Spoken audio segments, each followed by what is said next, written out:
Hi students, welcome to another video of Smartly Learn.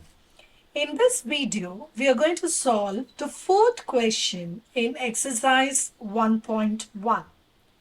So the question is, given that HCF of 306 and 657 is 9, find the LCM of 306 and 657. So let's note the numbers 306 and 657, and the HCF of these numbers is given as 9.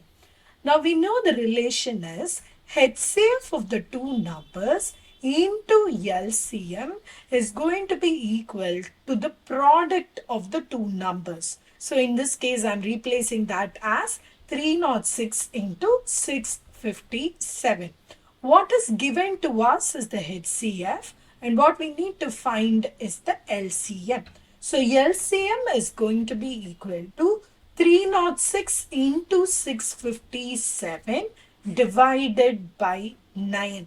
So here I'm bringing the HCF down, so that value is substituted as 9. Please don't multiply 306 and 657 because the number is going to become bigger. We definitely know that 9 is a factor of either of these two numbers. So simplify instead of doing a multiplication. And always go for reducing the bigger number of the two. So that way your calculation will reduce in the next step. So I'm going to divide 657 by 9. So this is 7 times 63, 27. So the remainder is 73. Now I need to multiply 306 with 73 to get my LCM.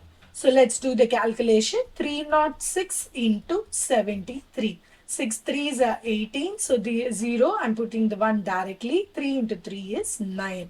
Now 7 6 are 42. Then this 7 into 3 is 21. So 8, 3, 13. So this is 2, 2. So the product of this number is 22338. So the LCM between the two numbers is 22338. Because the relation HCF into LCM is going to be the product of the two numbers. In fact, in the last sum in this exercise, we have been verifying this particular relation. So use this relation as a formula to calculate either the LCM or HCF of two numbers given what is known to us. You can calculate the unknown quantity directly using this method.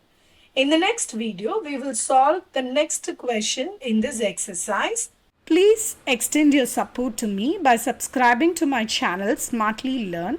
You can also reach out to me through my website www.smartlylearn.in for more practice worksheets. Thank you. See you in the next video. Bye.